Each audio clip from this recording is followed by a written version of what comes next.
వచ్చేసానండి మళ్ళీ ఒక కొత్త వీడియోతో. ఒకటి కాదు, 2 కాదు, ఎన్ని వంటలు చేశాను అన్నది స్కిప్ చేయకుండా చూడండి. ఇవన్నీ ఈరోజు ఇప్పుడు చేసినవేనండి. చాలా రోజుల తర్వాత ఇదిగో ఇన్ని వెరైటీస్ చేశాను. ఎందుకు చేశాను ఏంటి అన్నది చెప్తా. చందవ చేపలు తెలుసు కదా! చందవ చేపలు సముద్రపు చేప. అలానే చికెను. అలానే మటను. అన్నీ కొంచెం కొంచెమేనండి. ఎక్కువైతే తీసుకోలేదు. అంటే క్వాంటిటీ ఎక్కువ గాకుండా, ఎక్కువ వెరైటీస్ చేస్తున్నప్పుడు తక్కువ క్వాంటిటీ తీసుకోవటం అయితే నాకు అలవాటండి. అలానే ఈ చేపలు, ఆ చికెను, ఈ మటను, ఆ ఉల్లిపాయలు. ఈ ఉల్లిపాయలు, పచ్చిమిరపకాయలు ఇప్పుడు కట్ చేయాలి. దానికన్నా ముందుగా ఈ చికెన్‌ని, ఆ మటన్‌ని, ఆ చేపల్ని చక్కగా కడిగి నీళ్లు వంచేసుకొని రెడీగా పెట్టేసుకున్నాను. నెక్స్ట్ ఏంటి? చెప్పండి మీరే? చక్కగా ఈ మటన్‌కి, ఆ చేపలకి, ఆ చికెన్‌కి పసుపు చూసారా? ఆ హడావిడిలో పసుపెంతేసానో, అందుకని నాకు కావాల్సిన పసుపు పట్టి పెట్టేసి, మిగతా పసుపు తీసేసి, ఆ తర్వాత ఉప్పు వేయటానికి రెడీ అయ్యాను.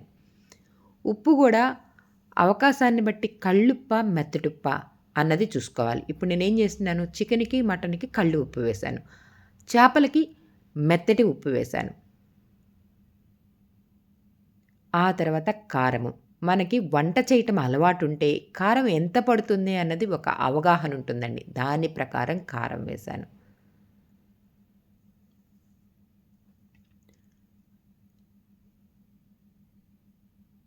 చేపలకి అంతకు మించి వేస్తే అబ్బబ్బబ్బబ్బబ్బా! అబ్బా! మంట అని ఫీల్ అవుతాం గదా! అందుకని కావాల్సినంత మటికి అన్నిటికి ఉప్పు, పసుపు, కారం వేసిన తర్వాత ఇప్పుడు అల్లం వెల్లుల్లి పేస్ట్ ఒక్కొక్క దానికి ఎంత పడుతుంది ఏంటి అన్నది చూసుకొని దాని ప్రకారం అల్లం వెల్లుల్లి పేస్ట్ వేస్తున్నానండి.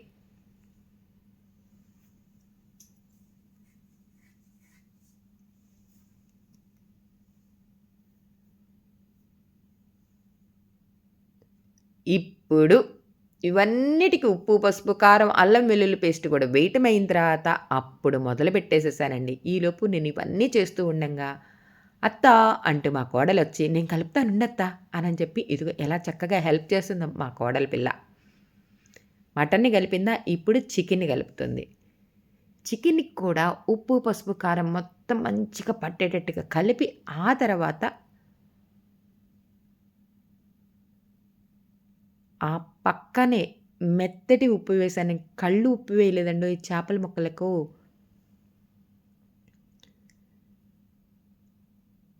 ఈ చికెన్‌ని గూడా చక్కగా కుక్కర్‌లో వేసేసి రెడీగా పెట్టేసుకుంటున్నానా, ఒక్కొక్కటి ఒక్కొక్క కుక్కర్‌లో వేశానండి. అంటే మొత్తం 2 కుక్కర్‌లున్నాయి. 2 కుక్కర్‌లో ఉప్పు ఆహ్, చికెన్ ఒక దాంట్లో, మటన్ ఒక దాంట్లో వేసేసుకున్నాను. ఈ చందవ చేపలకి ఏం చేస్తున్నాను, పులుసు పెట్టటం లేదండి, ఇగురు పెట్టటం లేదండి, చందవ ఫ్రై చేస్తున్నాను.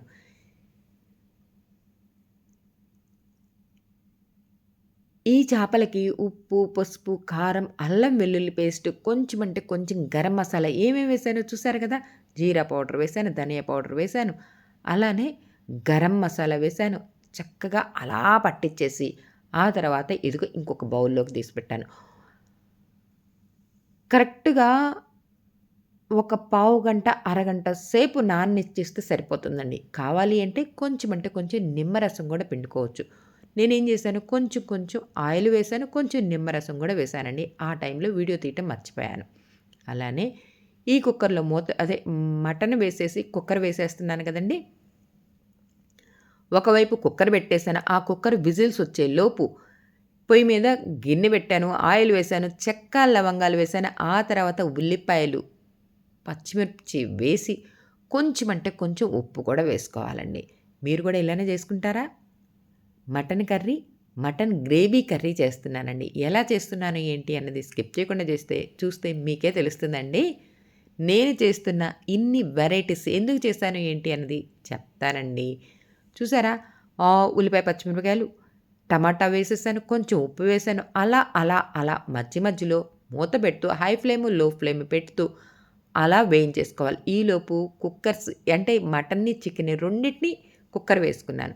ఇప్పుడు ఈ మటన్ను గ్రేవీ కర్రీ చేస్తున్నాను కదా! చూసారా ఈ ఉల్లిపాయ, పచ్చిమిరపకాయలు ఎంత చక్కగా మగ్గిపోయినాయో.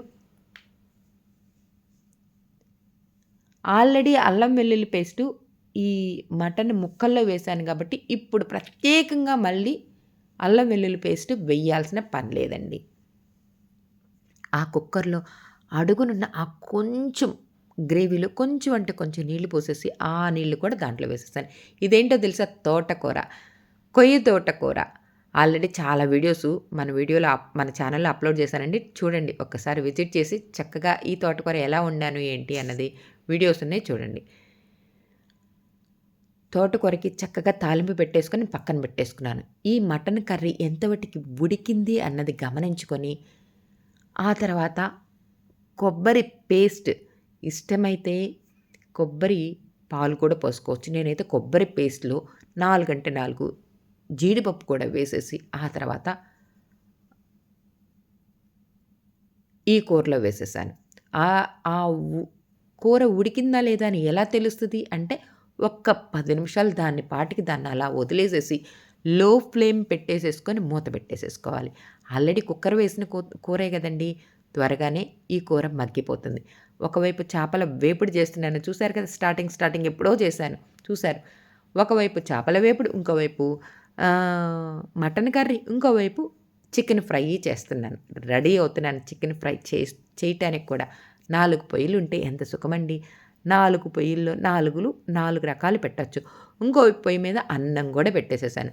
ఈ కూరలన్నీ ఉడికిన తర్వాత అన్నం పెట్టామనుకోండి, ఆకలి అనేవాళ్ళు చాలామంది ఉంటారు గదా! అందులో అసలే పిల్లలు. ఈ పిల్లలకి చక్కగా అలా ఒకవైపు పొయ్యి మీద అన్నం పెట్టేసాను. ఇంకోవైపు ఈ కూరలన్నీ వండుతూనే చూసారా ఈ చికెను, మటను ఇప్పుడు ఈ మటన్ కర్రీ కంప్లీట్ అయిపోయింది కదా! ఈ కర్రీని ఒక సర్వింగ్ బౌల్‌లోకి తీసుకుంటున్నాను. ఈ బోన్సు ఎంతమందికి ఇష్టమో మీరొకసారి కామెంట్ చేయండే. నాకైతే పిచ్చ ఇష్టం. మా పిల్లలకు కూడా బాగా ఇష్టం. అందుకని మా వారు బోన్స్‌ని ఎక్కువ తీసుకొచ్చారు. కూరను కూడా మంచిగానే తీసుకొచ్చారనుకోండి. ఎలా ఉన్నది నేను చేసిన ఈ మటన్ కర్రీ బావుందా? అలానే ఇంకొక వీడియోలో చికెన్ ఫ్రై వీడియో అప్‌లోడ్ చేస్తాను. ఆ తర్వాత ఫిష్ ఫ్రై నేనెలా చేశానో అన్న వీడియో కూడా అప్‌లోడ్ చేస్తాను. డిస్క్రిప్షన్‌లో ఇస్తాను చూడండి. నచ్చితే లైక్ చేయండి. చూసారా? ఒకవైపు చికెన్ ఫ్రై, ఇంకోవైపు ఫిష్ ఫ్రై, ఇంకోవైపు మటన్ గ్రేవీ కర్రీ, తోటకూర, సాంబారు, వేడి వేడి అన్నం అన్నీ రెడీగా ఉన్నాయి. ఇంకా పెరుగున్నదండి. అసలు గడ్డ పెరుగండి. ఆ పెరుగుని ఇక్కడ పెట్టలేదులెండి. ఈ బాండీలో కదా చికెన్ ఫ్రై ఇంకొక సర్వింగ్ బౌల్‌లోకి తీశాను కదా! ఇప్పుడు ఈ బాండీలోకి అన్నం అలా వేడి వేడి అన్నం వేసి అలా చేత్తో కలిపి ఇలా తింటూ ఉంటే ఉంటుంది నా సామిరంగా. మీరెప్పుడైనా ఇలా తిన్నారా? తిన్న వాళ్ళు చక్కగా కామెంట్ చేయండి. నాతో పాటు నాలా ఈ టేస్ట్ ఉన్నవాళ్ళు ఉన్నారు అని చెప్పి నేను కూడా తెలుసుకుంటాను.